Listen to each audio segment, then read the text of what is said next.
Welcome back to Breaking Stems, the #1 wine channel. I'm Abby. I'm Scott. And today we're breaking Bordeaux. 2 Bordeaux wines, 1 left bank, 1 right bank. We're gonna taste them blind to see if we can taste the difference.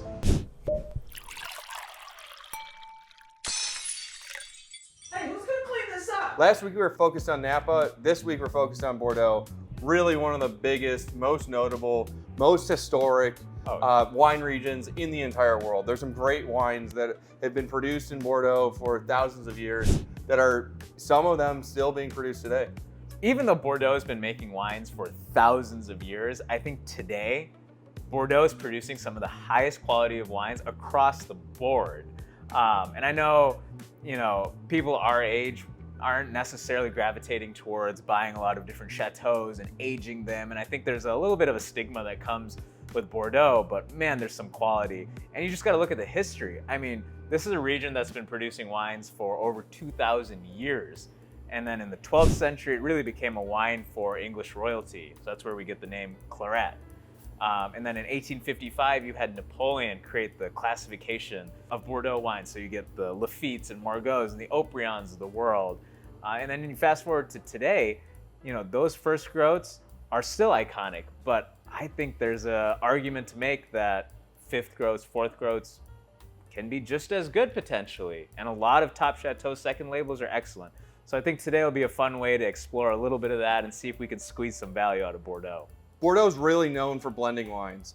And really, there's big differences between the left bank and the right bank, and it all stems from the soil types. On the left bank, you have soils that are really gravelly, and the gravelly soils really make for some great Cabernets. Whereas on the right bank, you have soils that are more clay in nature, and those really make some great Merlot-based wines. You're absolutely right. The soil type is key in Bordeaux. So the left bank with gravelly type soil, we see Cabernet is king. So these are wines of stature. These are broad-shouldered, they're structured, they're meant for long-term aging. Right, so these are the wines of like Chateau Latour out of Pauillac and Haut-Brion out of Pessac-Léognan. These are like icons of Bordeaux.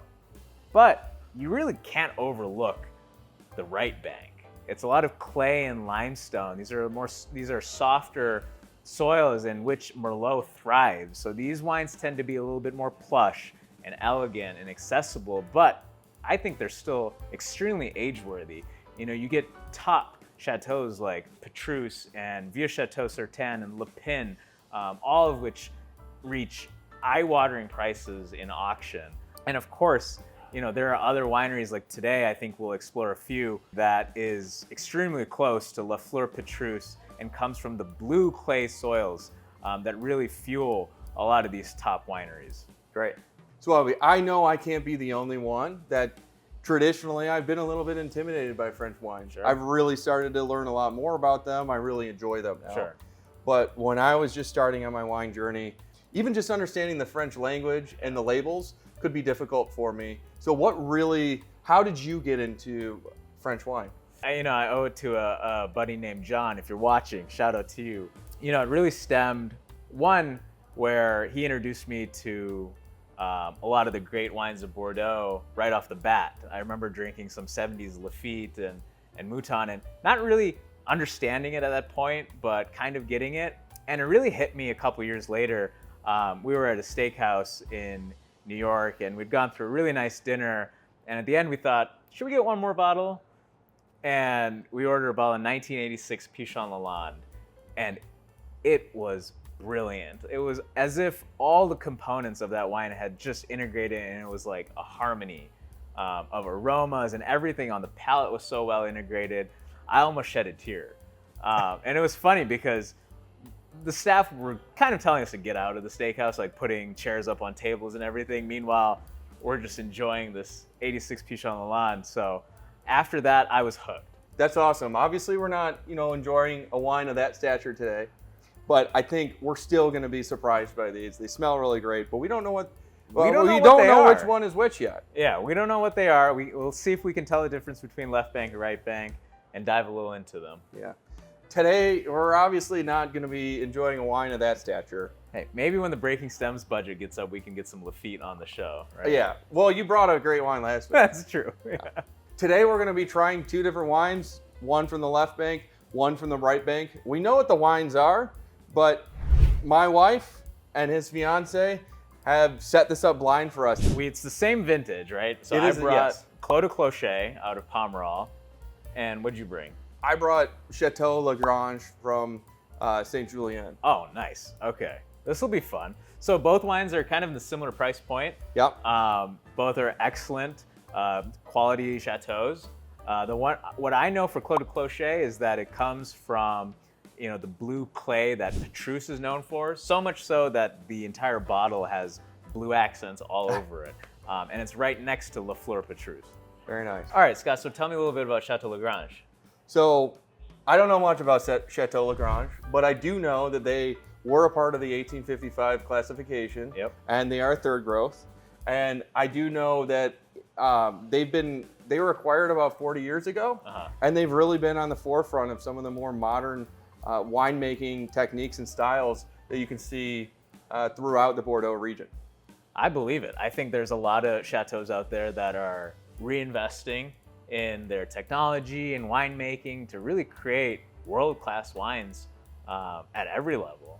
And I think that's really the case with a lot of the wines throughout the region. From what I understand, many of the wines that have been, many of the chateaus that have been around for hundreds of years, over the last 50 to 60 years, people have started to reinvest in them, and they've started to become better and better. Oh, 100%. And that kind of goes back to our previous episode about Napa and losing market share to the rest of the world. I think oftentimes we were talking about Napa, you have to sometimes spend over $100, to really get a serviceable Napa Cabernet. But there are times where a $30, $40, $50 bottle of Bordeaux just outclasses it. And I think you can find that readily available at a lot of stores near you. Yeah, I think so too. Shall we get into it? Yeah, let's do it. All right. So we're gonna go. So each glass is marked number 1, obviously corresponding to the bag. So let's see if we can figure this out. All right. Oh. All right. No guesses yet, right? No guesses yet, but I guess we could talk about what we're experiencing here. Wow. Okay. So a lot of times with Left Bank Bordeaux, I'll get some earthiness to it, a little bit of like tobacco and cigar box and all these things. I'm not really getting that here. I'm getting a little bit more of just a little bit like brighter red fruit almost. I don't know. Are you getting that as well? Yeah, I can get a lot of that red fruit. A little bit of leather. Yeah, a little bit of leather, but I don't see the earthiness that you're describing really at all. Yeah. Well, maybe a little bit, but it is a little. But there certainly is more fruit. We're gonna force ourselves to. Yeah. All right.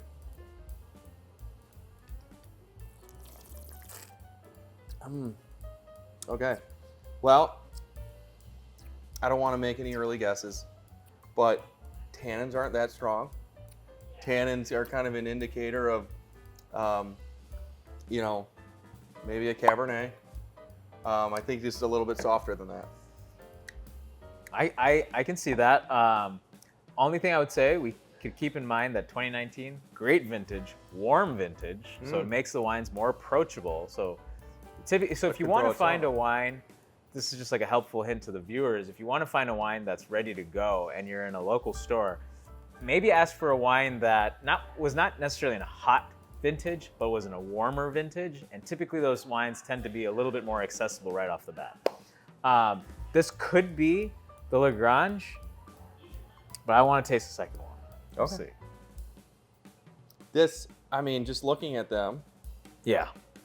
Yep, just even off the nose, I'm getting like more. Oh, you were saying this is the.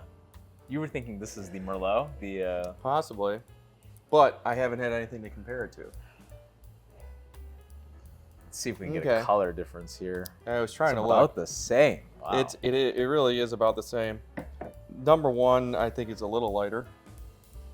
I will say the nose on glass number 2 is a little bit more blue fruited.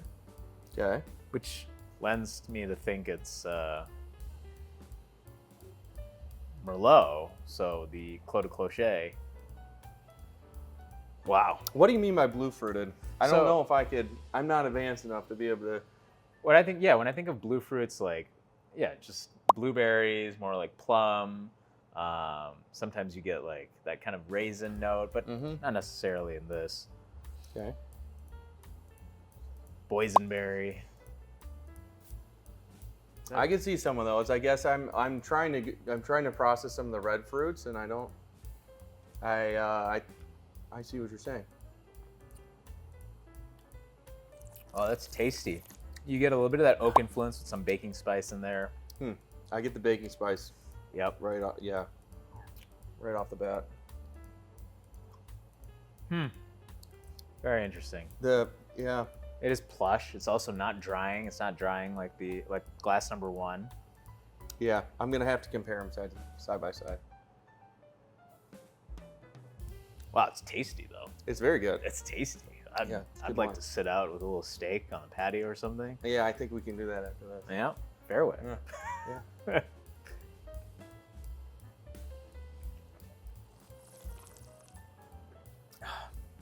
Okay, I'm gonna try this again. Wow, that's Because really good. I have a Whatever feeling. this is. I have a feeling you think you know. I think you know. Yeah, I could know, but I have a feeling you think you know. So I wanna retry them and just see if I can really tell the differences.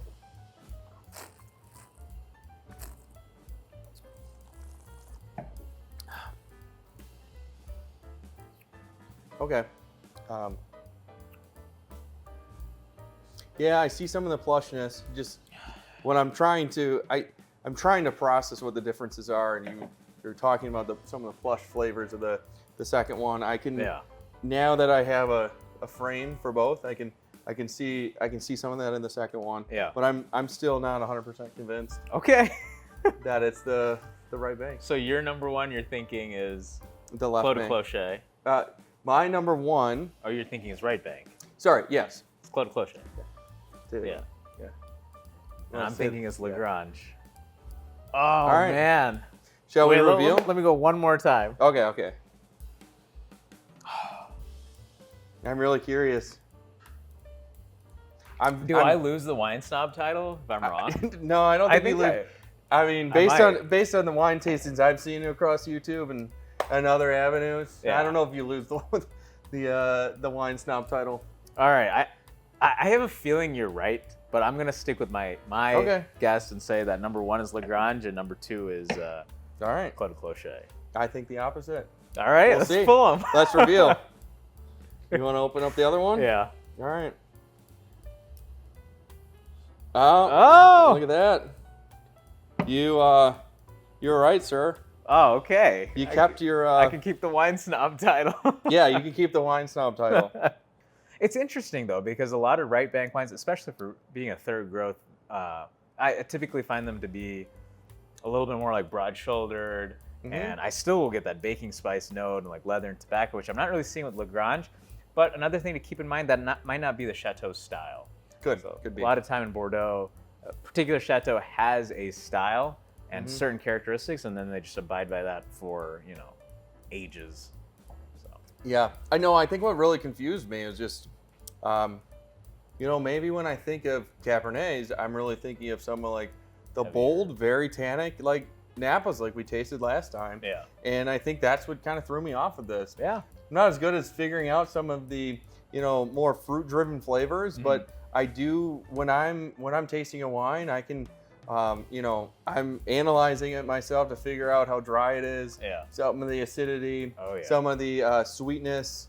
There are things that I'm thinking about. It's just there are too many different flavors for me to kind of think through. Well, one easy thing to say about both of these is they're absolutely delicious. Oh yeah, we're gonna enjoy the rest of these yeah. tonight, I'm sure. Oh yeah. But that kind of leads me to my point. Scott and I were talking off camera. I think the right bank is the right bank. I knew you were gonna say that. Yeah. I mean, the wines I think are just so underrated. There's so much value on the right bank. I mean, Clos de Clocher is around $70, but man, that punches in that $200 category that I think a lot of wines in Bordeaux and even Napa might hit. And for being predominantly Merlot, I think this could even age for a while. One of the top wineries out there, Conscient, Chateau Conscient, I remember having a bottle of 1990, and it was just incredible. And now, I don't want to seem braggadocious, but a very generous customer opened a bottle of 1996 Petrus. I wasn't really floored by that at all. And that bottle probably goes $3,000 online. Not that I'm saying I'd take the Clos de Clocher, but there's wines like Vieux Chateau Certain, you know, in that $200-300 category that I think could go toe to toe. So Yeah. And I think I've had that with you, have I not? yeah, we had the 2014 together. Yeah. Yeah, look at that. That was very enjoyable. Yeah.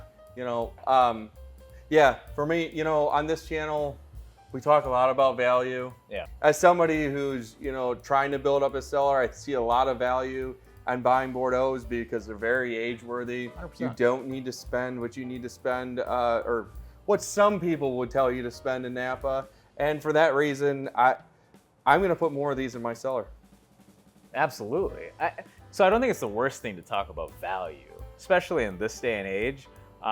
Wine, first and foremost, can be pretty intimidating Sure. for a lot of people. And the whole purpose of our channel, Breaking Stems, is kind of just to break the stem. stigma. Yeah. Exactly. Like break the stigma, break the stem around wine, and just make it cool and accessible and fun for the most part, you know?